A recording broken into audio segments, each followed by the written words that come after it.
मेरी हसरत है कि मैं बहन जी से मिलूं। क्या? कि हार जीतने का ये हुनर भी आजमाना चाहिए, कि जीतने का ये हुनर भी आजमाना चाहिए।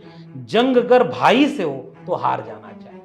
उस पूरे अपने बहुजन समाज के लिए वो एक ऐसी नायिका हैं जिनको हमेशा सम्मान से याद किया जाएगा। इसलिए मेरा जवाब केवल अपने लोगों को, मैं इनको बहुत ज्यादा इनके खिलाफ नहीं बोलता। मायावती जी बड़ी रैली करने जा रही हैं उत्तर प्रदेश में, क्या देखते हैं आगामी पता नहीं, दिनों मैं में? एक सवाल आपसे करूं विकास भाई कि क्या अब भारत की राजनीति किसी एक रैली या एक इवेंट की रह गई है? मुझे लग रहा है रोज लड़ना पड़ रहा है, रोज सड़क पर उतरना पड़ रहा है, रोज आपको जनता के पक्ष में खड़े होकर हुकूमत से आंख में आंख मिलाना पड़ रहा है। और अगर आप ऐसा करते हैं तो आपको फर्जी मुकदमा झेलना पड़ रहा है, आपको जेल जाना पड़ रहा है। तब जनता देखती है कि मेरा नेता कौन है।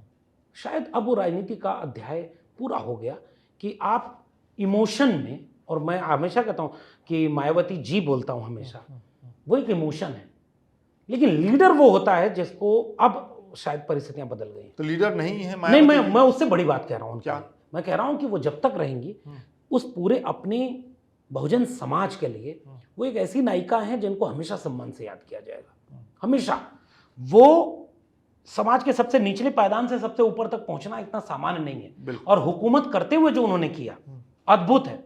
मैं 2025, 26 और 27 की राजनीति में जब खड़ा होकर देखता हूं तो उनके ही पसंद करने वाले लोग कहते हैं कि सम्मान तो हम आज भी उन्हीं का करते हैं, लेकिन वोट हम अखिलेश को देना चाहते हैं, क्योंकि मुझे लड़ता हुआ ये आदमी दिख रहा है, ये बैरिकेटिंग कूद रहा है, ये पीडीए के कोई भी व्यक्ति के ऊपर अन्याय हो रहा है तो ये आदमी भेज रहा है कि वहां जाके मिलो।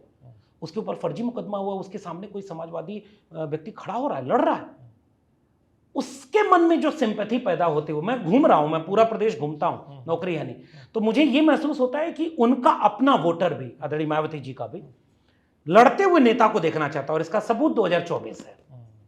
बसपा के बहुत बड़े तबके ने संविधान बचाने के लिए पीडीए को और इंडिया गठबंधन को वोट दिया। मैं उम्मीद करता हूं कि 27 में वो संविधान और देश बचाने के लिए, आरक्षण बचाने के लिए ऐसे पार्टी को वोट देंगे जो बीजेपी को हराएगी। अब जनता से कह रहे हैं? मैं जनता से कर रहा हूं। और मायावती जी को लेकर के क्या मानते हैं? अंबेडकरवाद से अभी भी वो उस लाइन पर जमी हुई है? मैं कह रहा हूं कि पिछले अंबेडकरवाद एक ऐसा विचार है जो एक पार्टी का मोहताज नहीं है। अच्छा। यह बात हमेशा कही जाएगी कि अंबेडकरवाद को भारत के राजनीतिक परिदृश्य में, और मैं बसपा नहीं कहूंगा, मैं मान्यवर कांशीराम कहूंगा, कि मान्यवर कांशीराम भारतीय राजनीति के वे अध्याय हैं जो अगर लिखे न गए होते तो भारत में अंबेडकरवाद शायद उत्तर भारत में इस तरह से नहीं आ पाता। इसलिए उनका हमेशा सम्मान रहेगा। तो अब आज जो राजनीति है वो तो उस पर कोई टिप्पणी मैं नहीं करूंगा। अंबेडकरवाद को लेकर के आपके भी काफी वीडियोस हैं, काफी भाषण हैं, और आप लिखते भी हैं, खुल करके बोलते भी हैं। लेकिन जो अंबेडकरवाद और खास तौर पे बसपा को समर्थन करने वाले कुछ साथी हैं, वो कहते हैं कि डॉक्टर लक्ष्मण यादव की अवसरवादिता है कि वो अंबेडकर का नाम लेते हैं, अंबेडकरवाद का नाम लेते हैं, लेकिन कोई खास जुड़ाव नहीं है, अवसर की तलाश में है, सही मौका मिलेगा तो इसको छोड़ के निकल लेंगे। गंभीर आरोप है मुझे लगता है। किसी पॉलिटिकल पार्टी के कैडर के द्वारा ये आरोप बहुत स्वाभाविक है।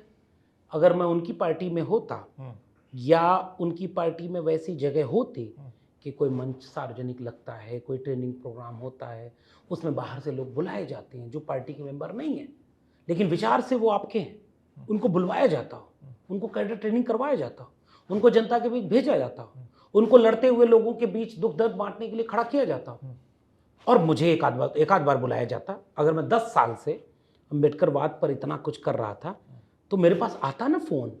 मुझे बुलाया अखिलेश यादव ने मिलने, तो उन्हीं अखिलेश यादव के यहाँ एक जाति के लोग तो है नहीं, वहां से कोई फोन क्यों नहीं आया? मेरा सवाल है एक। दूसरा, अगर अंबेडकरवादी पार्टी देश में हो तो एक ही हो, यदि ऐसा होता तो चलिए थोड़ा सा इतिहास अपने उन नौजवान साथियों को पढ़ा देना चाहता हूं। मैं कलम किताब का आदमी हूं जी।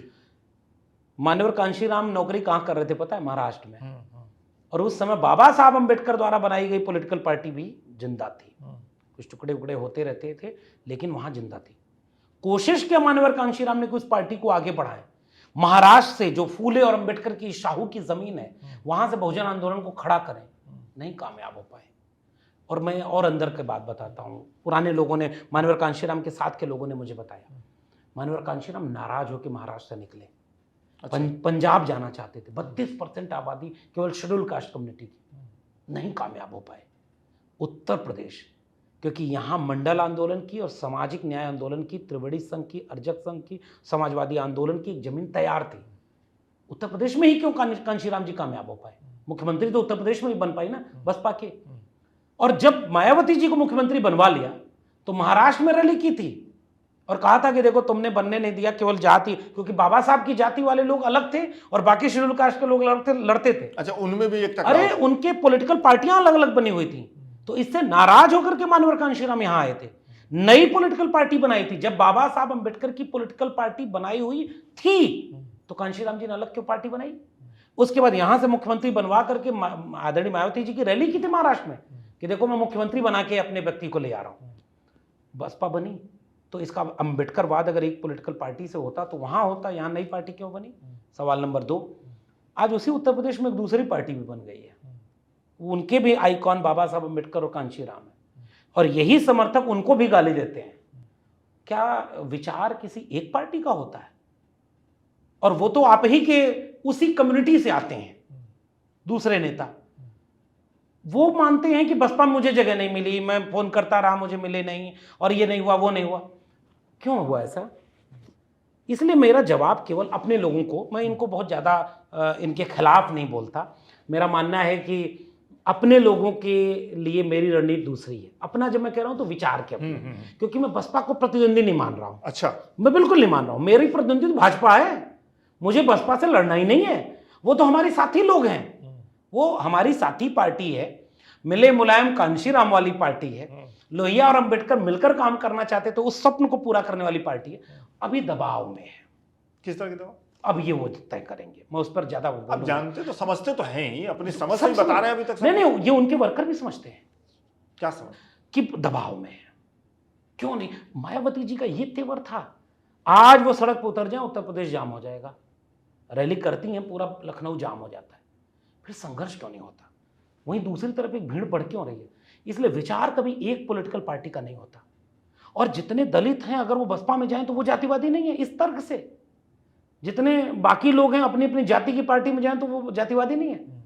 और जिस अखिलेश यादव को 5 साल पहले आप कभी नहीं सुने होंगे कि वो डॉक्टर अंबेडकर की बात करते होंगे, वो पीडीए की बात करते होंगे, वो अखिलेश यादव 5 साल पहले वाले अखिलेश यादव कुछ और थे। आज वो आपके विचार के लिए बदल कर तैयार हो रहे हैं तो आप स्वागत नहीं करेंगे? अच्छा, विचार की लड़ाई का मतलब ही तो यही होता है कि जो आपके विचारिक खेमे में नहीं है उनको उधर से इधर ले आओ। जैसे मुझसे अगर कोई आरएसएस वाले से आप मिलवाएंगे तो मैं मिलूंगा। अच्छा, हाँ, कन्विंस करेंगे, उसको समझाऊंगा तुम बहुत गड़बड़ विचार में हो, तुम इधर आओ। आज जो बीजेपी को वोट दे रहे हैं दलित पिछड़े, उन्हीं को तो अपनी तरफ ले आना है। अच्छा, ये बताइए कि इसलिए वो जातिवाद है कि नहीं है? और आखिरी बात, मैंने एक रणनीति बनाई है कि बसपा के जो हमारे आलोचक हैं, क्योंकि उनकी आलोचना में दम नहीं होता, जैसे मैंने सारे जवाब दे दिए। अगर एक पॉलिटिकल पार्टी बाम सेफ बनाया था माननीय कांशीराम, आज दर्जन भर बाम सेफ है। क्यों? हर आदमी बाम सेफ वाला कहता है वो वाला नकली है। ये क्या हो रहा है? बाबा साहब ने बुद्धिस्ट सोसाइटी ऑफ इंडिया बनाई, उसके कितने टुकड़े हैं? रिपब्लिक पार्टी ऑफ इंडिया बनाई, कितने टुकड़े हैं? तो आप तो अपने में लड़ गए और हमको दोष दे रहे हो कि अंबेडकरवाद का नाम लेकर अखिलेश यादव के पास चले गए। जो लड़ रहा है उसके पास जाएंगे, जो जिसने बीजेपी को रोक दिया 240 पर उसके पास जाएंगे। और हम आपके साथ तब भी हैं, हम आपके खिलाफ कभी नहीं जाएंगे, क्योंकि हमको बीजेपी से लड़ना है। हम इंतजार करेंगे कि आज नहीं कल हो सकता है आपको भी ये बात समझ में आए, आप भी इधर आ जाओ। नेता तो जनता बनाती है ना, तो जनता इमोशन पर कब तक टिकी रहेगी? आप लड़ने की बात जब कर रहे हैं तो आपको ये लग रहा है कि चंद्रशेखर रावण बहुत तेजी से लड़ाई मैं उन्हीं का जिक्र अभी कर रहा था। मैं समझ रहा हूं। और मैं यही कह रहा था कि आपको लग रहा है कि आने वाले समय में, हाँ नहीं, मैं उस पर भविष्यवाणी इसलिए नहीं करूंगा कि जनता बताएगी कि कौन कहां जाएगा, लेकिन लड़ाई में दम है आपको लगता है? नहीं, विचार की लड़ाई लड़ रहे हैं, अपना लोगों के बीच वही बात कर रहे हैं, वही नीला गमझा है। और वो दिन रात उनके समर्थकों को बसपा वाले लोग आलोचना करते हैं। क्यों कर रहे हो भाई? और अकेले में बसपा वाले से पूछिएगा तो वो भी परेशान होगा कि यार पता नहीं, मतलब हमारी सरकार कब बनेगी, ऐसे कैसे बनेगी, यहाँ सुनवाई नहीं है, सब नेता छोड़कर चले गए, अब कोई बचा ही नहीं। ईमानदार कैडर है बसपा का, बहुत कमिटेड लोग हैं। अरे सर, मैं तो इसलिए मैं उस पर कोई टिप्पणी नहीं करना चाहता। ये तो कुछ यूट्यूबर, कुछ नए नए बच्चे हैं, ये सब लिखते हैं, और इनके लिए मैंने एक रणनीति बनाई है क्या? कि हार जीतने का ये हुनर भी आजमाना चाहिए कि जीतने का ये हुनर भी आजमाना चाहिए। जंग अगर भाई से हो तो हार जाना चाहिए। चलिए, क्या मैं ये बात। अपने पीडीए वाले लोगों के लिए इनका विरोध कभी नहीं करता। मैं बसपा के एक आदमी के खिलाफ आज तक नहीं लिखा। ये खूब गालियां देते हैं, ये जातिवादी है, अखिलेश के मंच पर चला गया, लालू यादव से मिल लिया। मेरी हसरत है कि मैं बहन जी से मिलूं। मैं आपके पॉडकास्ट पे भी कह रहा हूं, कोई मिलवा दे आपको, कोई मिलवा दे। और मैं आज भी सम्मान से झुकने को तैयार हूं, क्योंकि मैं जानता हूं उनकी अहमियत क्या है भारतीय राजनीति में। लेकिन आज की तारीख में लड़ने वाला नेता अगर कोई है तो उसके साथ खड़े होना जातिवाद नहीं है। ये वही अंबेडकरवाद है जो अखिलेश यादव के मंच से लक्ष्मण यादव बोलता है और बाबा साहब की बात करता है।